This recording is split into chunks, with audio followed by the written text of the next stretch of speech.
Hi everyone, it's Nicole. Welcome back to my channel. Today I am creating with a newer kit that I have on my desk, and it is the Heidi Swapp Sunchaser. This is a sampler kit that I picked up at Click International. I will have the link to this kit down below, and I do have a flip through over on my Instagram account in my shorts. I believe it's either in my shorts or in my stories, but I do have it over on my Instagram. I always get the names of all those different things confused, but what I am doing here today is I am working with the 12 by 12 paper from Heidi Swapp's new collection that has the outlines of hearts. These hearts are in a teal, different shades of blue, pink, like a lighter burgundy, yellow, and the colors in this are absolutely wonderful. They are a pastel, but bright, but bold, but subdued. It's a really nice balance and combination of several different tones of colors.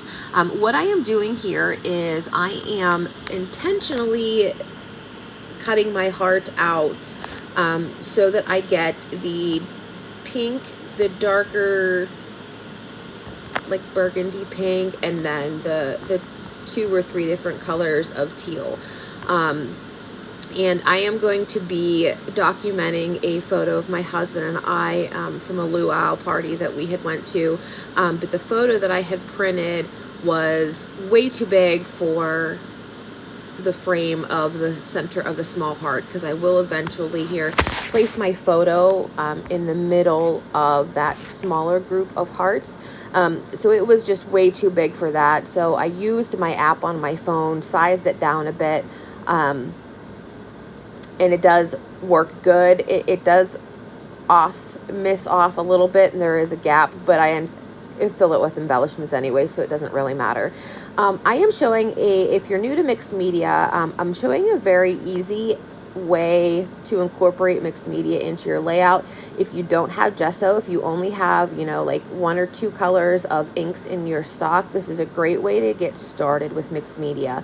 I have no gesso on my paper. I just start with a white 12 by 12 sheet of cardstock and 2 distress oxides. All I'm doing is smushing my oxides to a large clear stamp block that I have. You don't have to have a stamp block.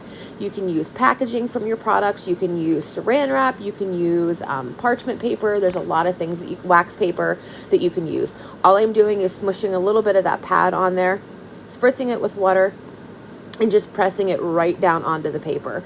Once I get that down, I do add a couple layers. I'll add some splatters on there. But this really is a good way to, if you're new to the mixed media world, get your feet wet with what it is and how it is. Now, I do not move any of the inks on my paper, because I didn't use gesso, it's not going to do that. So how you put the stamp block down to your paper and how the inks lay is how it's going to stay. I do soak up a lot of the extra ink with a roll of paper towels. And then what I love to do after I add my color is I come back in and add white. I love white space on my layouts, so I actually put white back onto it to cover up some of that color. It adds another layer of dimension, and it adds some of that white back into it. And I really think that it just adds a whole nother layer of mixed media, dimension, texture, etc. on top of that. Love how it turns out. So I set that aside to dry, and now I'm going to try to fuss with my photo, and this is where I decide that I need to cut out one more string or one more line of that heart out. And you can see right there on the left hand side, you can see the white frame that goes around my photo. Right there's a good shot of it, and I'm trying to eliminate that gap so that you really don't see it. But like I said, in the end, I ended up covering it anyway, so it really doesn't matter. This inside layer of this heart, I did cut it out on the larger one too. It was more like of a mint green. So I thought that if I removed that mint green from the small one, I wanted to remove it from the larger one, and then just keep my colors that I'm using, a blue and pink colored scheme, and that's it. The oxide inks, I did forget to mention, I used the speckled egg and abandoned coral were the two colors that I used, and they match the colors of this really, really well. So to go along with the textures of the mixed media, I do decide to add textures to these two layers of hearts, and that's just taking my distress edging tool around the inside and outside of the large heart and the small heart. It adds so much to it, and I love texture in so many ways. So I'm just going to go ahead and glue this piece down. I didn't put a lot of glue on it because I had intention of stitching this to my layout. But that didn't pan out because it was a combination of me being lazy and not wanting to pull my sewing machine out, and the layout was just going so good that I ended up layering embellishments, and I totally forgot about it, but it's okay. But you can add stitching if you want to with a sewing machine, or even hand stitching around this, and it would just add even more texture to it. But I did not. So I did get my photo there behind that inside of the heart, and I did put it up on foam adhesive. So my center heart is popped up on foam. My outside heart is glued directly to my spread. I'm gonna try to do some embellishment clusters here. I do keep that happiness tag there to the left. It covers that empty spot where that gap was perfectly. And then I do add the little piece of the heart that I cut out from the very center of this paper and incorporated that too, and that kind of helped pull the whole background to the foreground with the embellishing, and it also helped create that third cluster of hearts with the same pattern.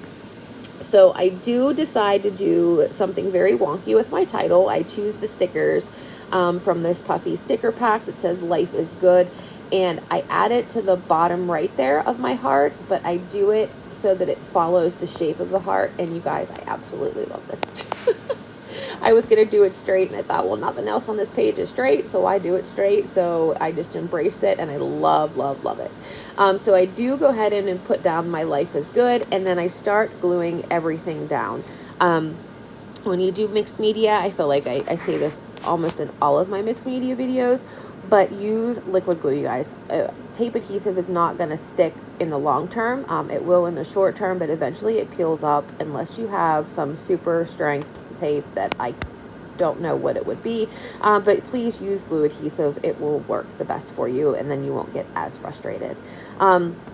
So the happiness tag, the heart, I do have to pop part of it up on foam because, again, my smaller center heart there with our photos, it is popped up on foam, so I do have to bring some of it up. I do try to build another cluster. It doesn't work, and I also really tried to use that half circle that says time for you, or time for me and you, or me and you. Time with you is what it says. My goodness. That piece wasn't from the kit. It was from my stash, but I really liked it, and it matched great, but it didn't make it to this one. There were so many fun little bits of ephemera in this kit that I ended up just sticking with the kit ephemera. I also tried to use those little lips. I thought they were adorable, but the color was just too dark, and it didn't really fit. I felt like it stuck out kind of like a sore thumb, so it didn't make it on the page either. But the two clouds in that summer ephemera, those do, and those end up staying. It wasn't that it was necessarily cloud related, but we were outside. It matched colors with what I used in the background and even in my husband's Hawaiian shirt. So yeah, I just embraced it and went with it. I also had these two wooden circled pieces in my stash that I really wanted to use. One of them ends up making it to the page. The second one doesn't, but I really try to use the second one. But I loved, it says "enjoying now," that little piece there that I'm fussing with. That was a happy accident finding that, and I do keep it right there. And then I also found that happiness tab there up on the top right hand page. I built that in with a cluster of 3 of the puffy hearts, and that turns out to be another good smaller cluster up there, so I create three clusters. So at this point, I'm going to go through, I'm going to add some foam dimension behind some acetate hearts that were in the kit. I'm going to add the foam to some of the clouds. Some pieces I do glue just directly onto my spread. It kind of just all depends on where it falls. If it's on the background, I sometimes will pop it up. You know what, this one was just a hodgepodge of, well, do I pop it or do I glue it? It's just whatever. I fly by the seat of my pants. I don't really ever plan too much of anything. It's just a lot of decisions in the moment. But I do add this little pink cloud down below, and I love these acetate hearts. I believe they're from Studio Calico. They're super cute.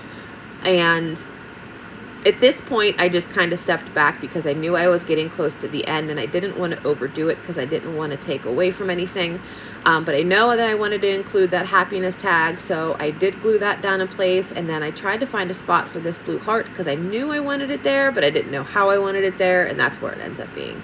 I kind of color blocked those up on the colors of the lines of the hearts, if that makes sense. So at this point, I'm going to finish the bottom right piece of the cluster. I tried to fit in this puffy heart, and I do believe that it lands up there. And then I add a few more down on the right. And then there is a smiley face that is on this sticker sheet. I believe this one is also from Studio Calico. But there's a pink smiley face and then the word love, and the colors match awesome. So the love is going to land on that blue cloud, and then the smiley face above the summer. I do have a word strip here, and these were the stickers included in the kit, and this says living my best life. And then I pull out my date stamp after that, and I'm going to end up dating my spread right below that blue tag. The final piece that I put on this is some enamel dots that I grabbed from my stash. They are not circle dots, they are actually the triangle ones, and they were in teal, pink, like this white, off-white, and you guys, they match this spread perfect. So I did a small, a medium, and a large, pointed the arrows towards my photo so that it kind of directs your eye back into the areas that I want, you know, my viewers, I guess you could say, to see. So that would be either my center cluster or my title. And I alternate the colors of the large, medium, and small between the blue, pink, and the white. So I did one there on the left-hand side, also one on the right, and then I'll finish with the one here on this bottom left. And I believe that that is going to wrap this layout up. Thank you guys so much for stopping by today. I hope you have been inspired. Oh, I do add another little piece of thread behind these clusters. One behind the heart, and then I add a button. That's right. Oh my gosh, I totally forgot. I do add a button to this. See, this is what happens whenever you video so many things in one day, and then you totally forget what it is, and then you do the voiceover like a week or two later. So then I'm going to add some thread, and then I'm going to do a another piece right there. Yep. And then that calls this layout done. All right, so now I'm going to wrap this up, you guys. Thank you so much for stopping by. I hope you've been inspired. Have a fabulous and creative week. If you are new to my channel, please hit that subscribe button and make sure that you hit that bell so that you're notified every time I do upload a video. I have been trying to get into a habit of doing at least 1 or 2 layouts for you guys in a week, and then if I can get it in there, a traveler's notebook spread. So that is it for today. Have a great week, and I will see you all on the next one. Bye.